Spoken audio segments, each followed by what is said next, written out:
Hi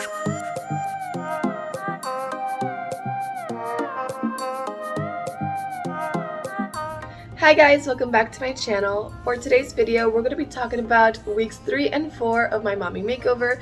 You guys know I started my mommy makeover journey. This is my third video on my mommy makeover series. The first video I talked about the pricing, the consultation, everything that I did before surgery.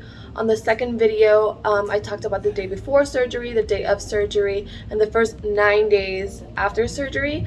And today I want to talk to you guys about weeks 3 and weeks 4 of my progress. What I got done was a tummy tuck, a liposuction in my upper back to my hip dips. I did want to add the breast in there, but it was just way too much trauma on the body, so the doctor didn't recommend doing too many procedures at once. I completely agree. You guys know that I'm a health nut.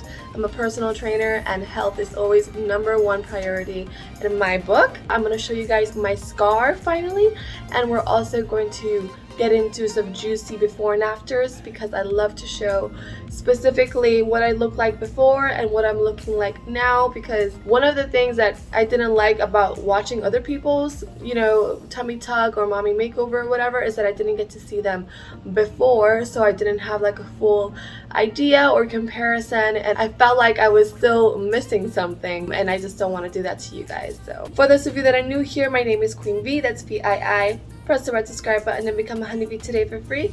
Give mama a big fat like, and without further ado, let's get right into the video.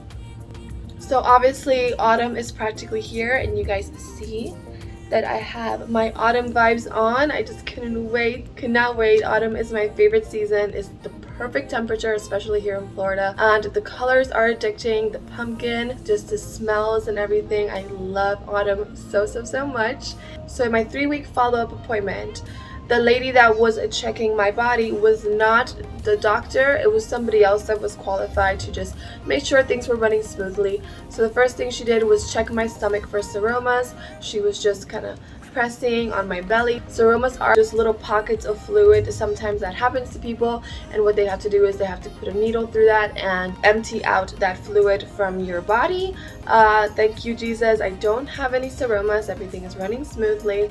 And also she put a brand new layer of tape. In my last video on this series, which was my 9 days post-op, you guys saw that I had tape over my tummy tuck scar, and for my 3-week appointment she put a new layer of tape. They put a layer of tape to help support the scar so it doesn't like expand or something, and on my 4-week appointment then they took it off. She told me that I was still very swollen because you might be swelled up for up to a whole year actually.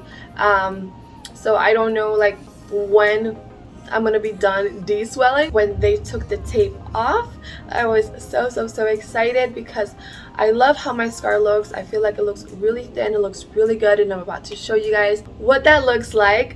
I just wanted to tell you about what happened in the follow-ups, which was really not much. They were just making sure everything was running smoothly. So on my 4th week follow-up, they checked for seromas, they took off my tape off my scar, they cleaned out the area, they told me that I was still very swollen, and they started me on scar cream, which they sell right there at Advanced Aesthetics here in Orlando. So this is my before and afters for week 3.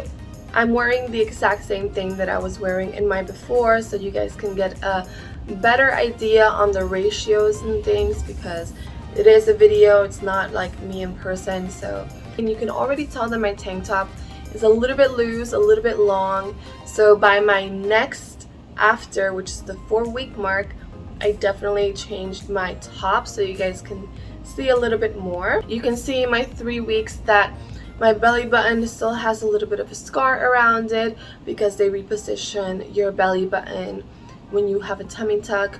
I still have the tape, so in this clip I'm not going to show you guys the scar because it just has tape on it like in the last video. But here is my 4 weeks. And in my 4 weeks, I just got my period, so I was swollen from the surgery and also bloated from my period, but I was really happy to be that flat and be on my period. Like, I was not complaining. It's crazy. That's my new bloated, and I'm like, I'll take it. And then here is my scar. I love how it's looking. It's a brand new scar. It has not matured yet, and I just started on my scar cream, which I'm supposed to wear morning and night right after moisturizing and making sure that everything is absorbed before I put my faja on or any clothes on or anything. And the scar just looks so good. It looks so thin. Like, I thought it was gonna look way worse right now and then, you know, was gonna improve later on, but it actually looks really good right now. And even with this lighting, like with the lighting you can't really see it very well. In person it does look a little darker, but with the lighting it looks like pretty washed out. It's a brand new scar and I have to massage it. Nice circular motions, firm circular motions to make sure that it flattens out and it doesn't become like a bulgy scar. They wanted me like to not be afraid and to massage the area nice and firmly every time I moisturized and every time that I would use the scar cream. Today specifically, it's been 5 weeks in surgery and I'm not allowed to exercise, not allowed to go to the gym yet until week 6. So what I've been doing is I've just been walking around every morning for about an hour to an hour and a half, depending on if I have somebody to watch my baby while I take a walk or not. Usually I like to take her with me, but if it's because it's Florida, I don't like to keep her outside for too long, and I have to do it in the morning to make sure the sun is not too hot for her either. But that's all I've been doing like for physical activity besides like cleaning and stuff. But yeah, so another thing that happened was in week 3 when I got my faja readjusted. What happens is that the first 3 weeks after surgery is when the swelling goes down the most. After 3 weeks, then the swelling slows down. So after the first 3 weeks, I went to get my faja readjusted. I went to Femin, which is in Kissimmee, Florida, where they sell fajas for women. It is specifically like a faja shapewear store. And I had been there before when I got my Brazilian butt lift when I was 24, which was years ago. And I went back to them because Advanced Aesthetics, where I got my surgery done, they work with them, so they wanted me to go there to get my fajas, so I did. And the only thing that really upset me from the whole experience at Femin was that they sold me extra things that I didn't need.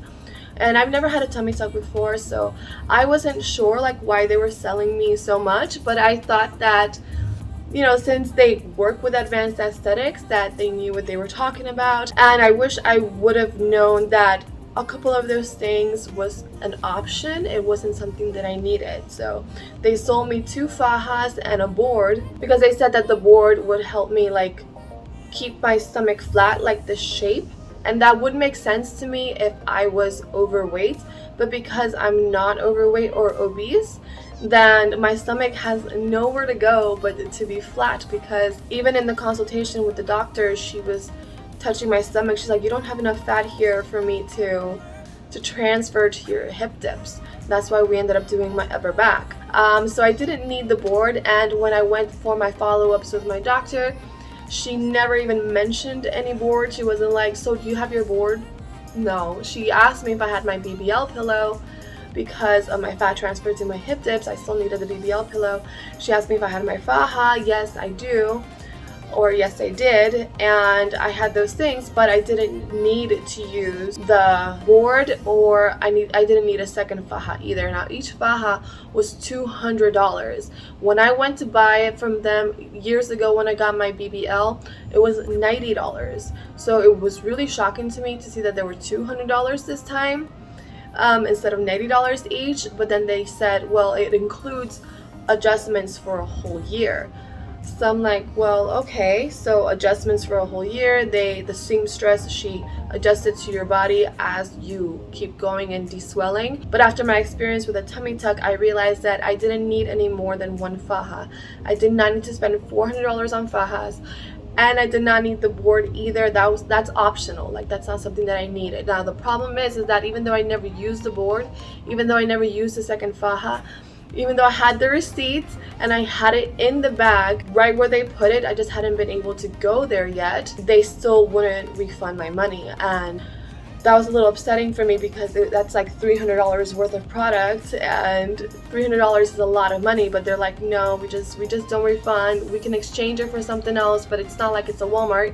So I can't be like, well, let me just take that credit and spend it on diapers. No, it's just specifically a store for shapewear and faja, so there's not a lot of options of anything. So I had to end up switching the other faja for a smaller one, because the issue with the first one was that the front area was too long, so I couldn't use the bathroom with it because it's got a zipper in your crotch and your bum area, so you can use the bathroom with the faja on, but that area was way too long. So I got a smaller one, which I told my twin sister that I was not going to be readjusting ever, because I want to give it to her when she gets her tummy tuck, so she doesn't have to spend all that money, so at least somebody wins, you know. And the board that was like $80, I switched for these seamless tops because I got the lipo on my upper back, and whenever you have lipo and you have your areas healing, tummy tuck, whatever, you don't want things that are making lines in your body or indentions.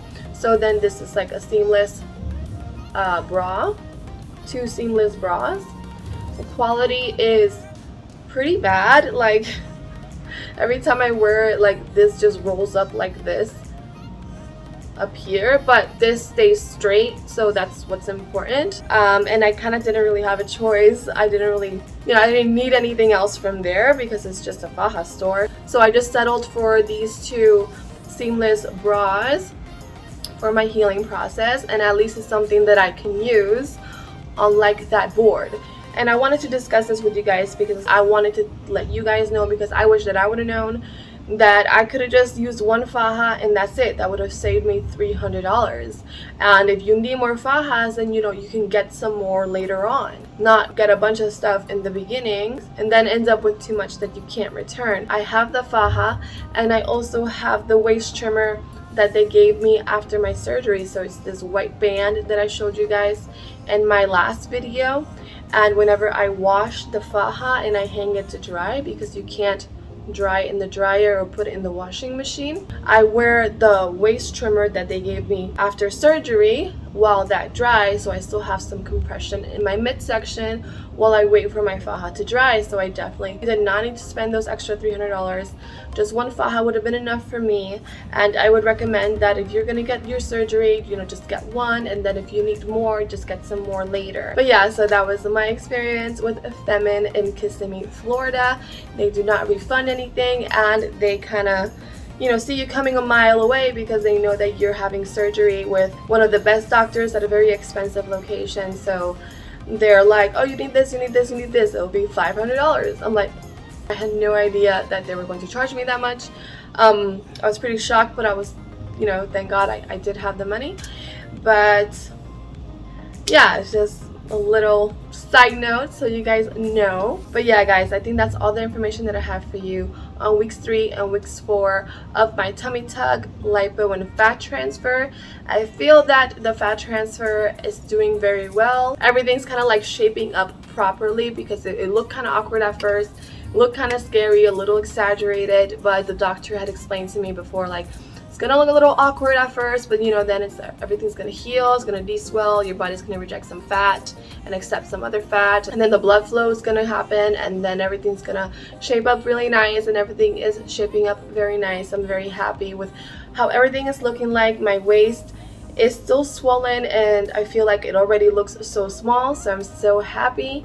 I just can't wait, you know, for this time to go by, so I'm done healing and I can wear bathing suits and lingerie and everything. But yeah, we just have to be patient, and I'll keep you guys updated as I go. I'm not sure if for my next video it's going to be at 6 weeks or 2 months, so I'll let you guys know depending on what my body does. I'm thinking it might be more closer to a 2-month follow-up, but we'll see. Alright guys, so that's it for today's video. I hope that you guys enjoyed my follow-up and all of my juicy before and afters. I can't wait to share with you guys what goes on next. If you guys want to see more videos like this, don't forget to press that red subscribe button and become a honeybee today for free. Give mama a big fat like, and I'll see you in my next video.